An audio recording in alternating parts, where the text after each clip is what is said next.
Hello friends, आपका स्वागत है आपके अपने चैनल पर। और आज मैं आपके साथ जो चर्चा कर रहा हूँ उससे पहले हम शुरुआत करते हैं। कल हमने आपके साथ क्या बात की थी।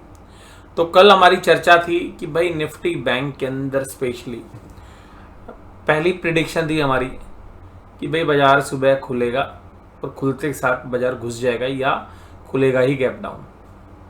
ऐसा ही हुआ। बाजार कल के क्लोजिंग प्राइस से तकरीबन 250 पॉइंट से भी ज़्यादा कमजोरी के साथ खुला और वहाँ पर खुलते के साथ बाजार और अंदर की तरफ घुस गया। तो पहली बात तो ये हमारी ठीक होती हुई नजर आई। दूसरी चर्चा थी हमारी कि इस मंदी में पार्टिसिपेट मत करना क्योंकि यहाँ पर मेजर स्पोर्ट एरियाज हैं। तो दूसरी बात थी हमारी कि यहाँ से बाजार पुल बैक करेगा। तो तकरीबन यहाँ से बाजार ने पुल बैक भी किया और उसके बाद जो पुल बैक था तो उस पुल बैक का लेवल 44058 है और ये जो लेवल्स हैं यहाँ पर आए तो बाजार धीरे धीरे करके दिन भर ऊपर की तरफ चलता रहा। तो दूसरी प्रेडिक्शन भी हमारी कल की ठीक हुई। और तीसरा हमारा ये था कि बाजार शाम होते होते फिर नीचे आ जाएगा। तो शाम होते होते बाजार फिर ऊपर से नीचे घुस गया। तो कुल मिलाकर ये था हमारा आकलन और सिमिलर लाइंस के ऊपर हमने अपने पर्सनल ट्रेड भी किए और जैसा हमने प्रेडिक्शन किया था उसके अकॉर्डिंगली थे। तो कोई स्टॉप लॉस बीट नहीं हुए और कुल मिलाकर सही तरीके से काम होता रहा। अब निफ्टी बैंक के ऊपर मेरा जो मानना है, देखिएगा मानना तो आपको पता ही है। मैं आपको जो हमने वीकली एनालिसिस किया था तो वीकली एनालिसिस भी लगभग बिल्कुल ठीक होता हुआ जा रहा है और यहाँ पर जो हमारी प्रेडिक्शन थी उसी के अकॉर्डिंगली काम हो रहा है। अगर हम चार्ट पर देखें थोड़ा तो देखिएगा ये एक स्पोर्ट एरिया है। अब देखिएगा दो प्रोबेबिलिटी बनेंगी। मैं पहले तो कल की बात करूं।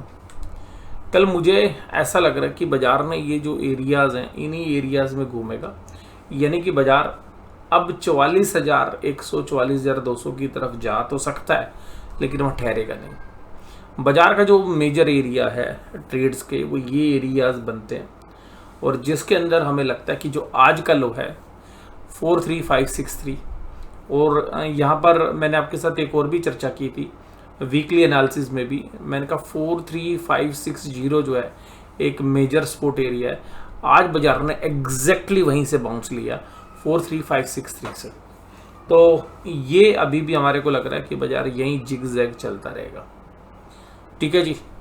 और जैसा मैं आपको बोल रहा हूँ पिछले 1-1.5 महीने से कि बड़ी तमीज़ से माल बेचा जा रहा है और देखिए इतनी तमीज़ से माल बेचा है कि बाजार नीचे आ गया महीने के एंड में। और पिछली एक्सपायरी में भी आप देखेंगे तो पिछली 2-3 एक्सपायरी में बाजार यहाँ पर आता है 44,000 के आसपास और 44,000 के नीचे बंद नहीं होता है। अब ये जो एक्सपायरी है यहाँ पर बड़ा क्लोजली देखना है कि 44,000। तो देखिएगा यहाँ पर मुझे पर्सनली ऐसा लग रहा है कि जिस तरीके से माल ऊपर से दिया गया है अब बायर बाजार को ऊपर सस्टेन नहीं करा पा रहा बाजार को, ये बात आपको समझनी है। लेकिन ऑप्शंस के ट्रेड्स होते हैं तो मुझे ऐसा लगता है कि बाजार एक मौका देगा अभी भी कि जो कॉल और पुट के जो प्रीमियम्स हैं इनको बाजार पहले धीरे धीरे कम करेगा, यानी कि बाजार एक नैरो रेंज में घुसेगा। ऐसा मेरा मानना है कि बाजार अब एक नैरो रेंज में रहेगा जहाँ पे कॉल के भी और पुट के भी प्रीमियम्स जो हैं धीरे धीरे आपको कम होते हुए नजर आएंगे, यानी कि एक स्थिरता बाजार के अंदर आपको देखने के लिए मिलनी चाहिए कल निफ्टी बैंक में भी। और इसका रीज़न ये है कि जो बड़े प्लेयर्स के जो सौदे हैं उसके अकॉर्डिंगली मैं बात कर रहा हूँ आपके साथ। और उसके बाद जब ऑप्शंस के प्रीमियम डिके हो जाएंगे सब तो नेक्स्ट वीक में कुछ बड़ा कमाल होगा। और नेक्स्ट वीक में हम ये मान के चल रहे हैं या तो एक अप मूव या एक फर्दर डाउन मूव, या तो 43,400 का सपोर्ट एरिया टूट के बाजार 42 की लाइन में जाएगा और ये आपको एक्सपायरी के इर्द गिर्द नजर आएगा। तो पहले ऑप्शन सेलर्स। दूसरी बात ये कि बाजार थोड़ा सा ओवरसोल्ड है तो बाजार एक रिलीफ के लिए कल जा सकता है, जैसे 44,100 के आसपास बाजार की अटेम्प्ट करने की काफ़ी प्रबल संभावना है। अब वो सस्टेन करेगा नहीं करेगा उस बात की चांसेस हमें थोड़े से कम लग रहे हैं। बाजार घूमता रहेगा, बस अब ये अपनी धुरी पर घूम रहा है अब बाजार, क्योंकि अब मंथली एक्सपायरी की तरफ बाजार जाएगा। तो जो बड़े मूव्स हैं वो लास्ट के 2 या 3 दिनों के अंदर आपको देखने के लिए मिलेंगे। और बैंकिंग स्टॉक्स में जिस तरीके का प्रदर्शन अभी तक है, कहीं से भी किसी भी बैंक में थोड़ा सा भी उठाव नहीं आ रहा। इंडसइंड बैंक में था, हालांकि मुझे रिजल्ट अच्छे नहीं लगे थे, पर शेयर आज 2.25% के आसपास चला और मेरा आउटलुक ये था कि ये शेयर 2 से 6% टूट सकता है और मैं अभी भी इस बात पे कायम हूँ। मुझे लगता है 1400 के लेवल टूटेंगे इस शेयर्स में और आने वाला समय बताएगा। बट मुझे लगता है कि अब एक्सपायरी वाले जब डेज आएंगे तब इस तरीके के शेयर्स में गिरावट आपको देखने के लिए मिल सकती है। बाकी सभी शेयर्स के जो पैटर्न्स हैं वो ख़राब हो चुके हैं लार्ज कैप में। और एक और अच्छा चांस भी बनता है कि या तो एक्सपायरी के आसपास के जो लास्ट के 2 दिन है, क्योंकि बेस के पास बाजार है, या तो बेस को तोड़ के नीचे जाएगा या बेस पे से उठ के 500-700 पॉइंट 800 पॉइंट बाजार चलेगा, बट कल नहीं। तो अब यहाँ पर बाजार एक बार कॉल राइटर्स को भी मौका देगा कि भाई वो राइट कर लें, या कॉल खरीदने वाले खरीद लें। और फिर उनके पैसे भी जनरली बाजार पिछले 2 महीनों से क्या कर रहा है, कॉल राइटर्स ने पहले बहुत पैसे बनाए थे, अगर हम मार्च अप्रैल मई जून की बात करें तो, और इवन जुलाई तक। लेकिन उसके बाद जुलाई के बाद अगस्त सितंबर और अक्टूबर में कॉल राइटर्स के पैसे नहीं बन रहे हैं। तो यहाँ पर कॉल के बायर्स के पैसे नहीं बन रहे। तो ये है हमारा आउटलुक निफ्टी पर, बैंक निफ्टी पर। निफ्टी पर आउटलुक है 19,624, इसमें भी उसी तरीके का था, बट इसमें कमजोरी कम है। और ये मैं बोल भी रहा हूँ आपको कि निफ्टी में कमजोरी कम है। तो निफ्टी में देखिएगा दूसरे शेयर से मैनेज करने की कोशिश की जा रही है, मुझे लग रहा है वो भी टूट जाएंगे अभी। तो अभी 1-2 दिन जो है ट्रेड्स होंगे, एक धुरी पर बाजार घूमेगा, एक नैरो रेंज के अंदर हम एंटिसिपेट कर रहे हैं। और महीने के अंत आते आते जो एक्सपायरी होगी वो बड़ी क्रूशल है। इस बार की एक्सपायरी में कुछ होने वाला है बड़ा, या तो नीचे की सपोर्ट टूटेगी। और देखिए निफ्टी में ज़्यादा कुछ नहीं होएगा। निफ्टी में होगा तो ये होगा कि भाई ये निफ्टी की जो लेवल्स है 19,250 के आसपास, यहाँ पर आके बाजार ठहर सकता है ज़्यादा से ज़्यादा। लेकिन उसमें क्या होगा भाई साहब, 42,800 पे चला जाएगा बाजार, अगर निफ्टी पे बैंक की बात करें तो। अगर ये हुआ तो देखिएगा कमजोरी अभी यहाँ भी है, लेकिन यहाँ पे हमें लग रहा है थोड़ा सा भी टाइम पर बात पास करके फिर बाजार नीचे आए या यहाँ से ऊपर निकले। तो वो तो देखिएगा, अभी प्रिडिक्ट करना बड़ा मुश्किल है कि ऊपर या नीचे का। बट अभी बाजार के अंडरटोन बेरिश हो चुकी है और ट्रेंड इज फ्रेंड, तो सेल ऑन राइज ही मार्केट है अभी भी। और LTI में एंट्री आज चला था, नेस्ले, बजाज ऑटो, अल्ट्राटेक और इंडसइंड बैंक। रिलायंस में कमजोरी थी, ICICI बैंक में, TCS में, HDFC बैंक में, इन्फोसिस में, सब कमजोर थे। सारे का सारे शेयर आपको कमजोरी के साथ काम करते हुए नजर आए। हैवी वेट्स थे, 2 IT के हैवी वेट्स, 2 बैंकों के हैवी वेट्स और बाजार का सबसे बड़ा हैवी वेट रिलायंस। अब NSE के एडवांस डिक्लाइन रेशियो देखिएगा, डिक्लाइन वाले शेयर ज़्यादा थे, लेकिन नेक टू नेक था मामला। बजाज ऑटो में 6.5% की तेजी, LTI एंट्री में 6% की। ये सब इंडेक्स मैनेजमेंट है और ये लास्ट, मतलब हमें ये लग रहा है कि लास्ट है कि जिसको चलना है भैया चल लो। एक्सपायरी पे बड़ा प्लेयर इस बार बाजार को क्रैक करने के मूड में है और वो बड़ी तमीज से उसने माल बेचा है, तो बाजार अपने बोझ से दब रहा है। और ये हमें देखने के लिए मिल रहा है, जहाँ पर बड़े प्लेयर्स ने सेलिंग किया उन शेयर्स को वो नहीं उठने दे रहे हैं, स्पेशली बैंकिंग शेयर्स में।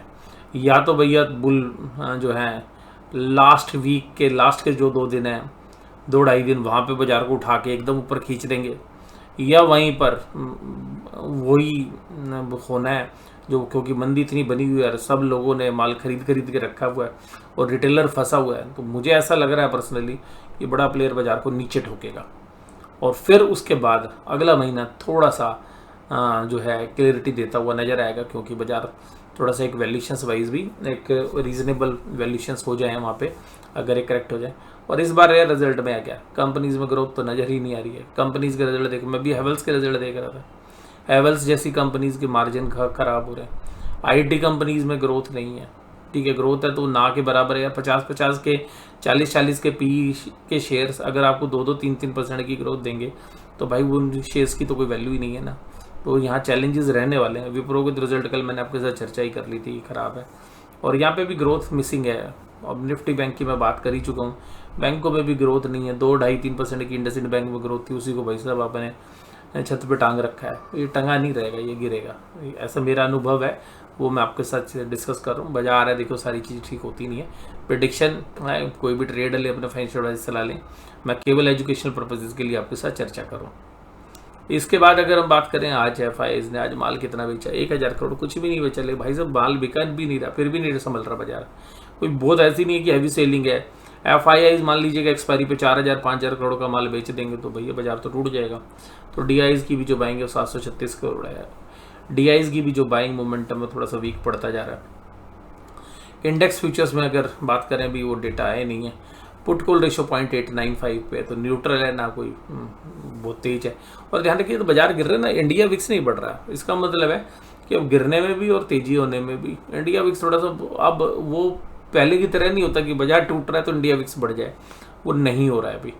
तो इंडिया विक्स को देख के बहुत लोगों को लग रहा है कि नहीं अब तो बाजार चलेगा। ठीक है, देखिएगा ओवरसोल्ड बाजार है, पुल बैक आते हैं अब ओवरसोल्ड बाजार में, मैं उस बात से मना नहीं कर रहा, बट मुझे लग रहा है कि जो भी पुल बैक आएगा वो सस्टेन नहीं करेगा। और इसी तरीके से put call ratios bank Nifty में 7.68 है। इसके बाद डाउ जोन्स इंडस्ट्रियल फ्लैट है, $90 पे ब्रांड क्रूड चल रहा है। ऑप्शन चेन की डेटा में देखिएगा, आज थोड़े से कॉल राइटर एक्टिव तो हुए हैं और आज कॉल राइटिंग हल्की सी हुई है, लेकिन वो जो कॉल राइटिंग कल थी वो नहीं है आज। 19,700 पे थोड़ा सा शिफ्ट कर लिया ऊपर की तरफ, जहाँ पे 1,14,000 कॉन्टैक्ट है। इसी तरीके से 19,008 में 1,45,000, तो ये ऊपर की साइड है। नीचे की साइड में देखें तो 19,500 पे एक अच्छी राइटिंग है, 1,49,000 कॉन्टैक्ट्स हैं, और 19,600 पे 1,12,000। तो 19,600 से 19,700 नैरो रेंज है, 19,500 से 19,800 थोड़ी सी ब्रॉडर रेंज मान लीजिएगा। तो बाजार अभी तो देखिए, मैं कह रहा हूँ एक रेंज में ही घूमेगा। कल बड़े मूव नहीं है, घूमेगा इसी के बीच में जो है मूव करते रहेंगे, धीरे धीरे चलेंगे बाजार। कल मुझे लग रहा है प्रीमियम डीके और ज़्यादा होंगे। प्रीमियम डीके जनरली फ्राइडे को नहीं होते, बट वो इंडिया विक्स कम हो जाएगा तो उसकी एडजस्टमेंट होगी, क्योंकि आज तो शाम को एक वोलेटिलिटी आ गई थी बाजार में, जिसकी वजह से जो थर्सडे के दिन प्रीमियम डीके होते हैं वो उतने नहीं हुए। तो हो सकता है कल सुबह मॉर्निंग में आपको देखने के लिए मिले। निफ्टी बैंक के अंदर देखें तो निफ्टी बैंक के अंदर तो पुट राइटर अब थोड़े से एक्टिव हो रहे हैं, थोड़ा सा कॉन्फिडेंस आ रहा है। कॉल राइटर्स भी उतने ही हैं, क्योंकि अभी तो देखिएगा आज पहला ही दिन था और अब एक्सपायरी भी थोड़ी लंबी है इस बार, क्योंकि थर्सडे को होगी बैंक निफ्टी की एक्सपायरी भी निफ्टी के साथ। तो 44,000 पे एक ओपन इंटरेस्ट है, 1,60,000 कॉन्टैक्ट। उसके बाद अगर 44,500 पे देखें 175, पोर्ट साइड में देखें 43,500। तो अभी एक नैरो रेंज है 43,500 से 44,000। मुझे लगा इसी के इर्द गिर्द घूमेगा। 44,000 के ऊपर जैसे ही बाजार जाएगा एक सेलिंग आने की चांसेस हमें देखने के लिए मिल सकते हैं। तो आज की इस वीडियो में बस केवल इतना ही। वीडियो देखने के लिए धन्यवाद। Thank you very much.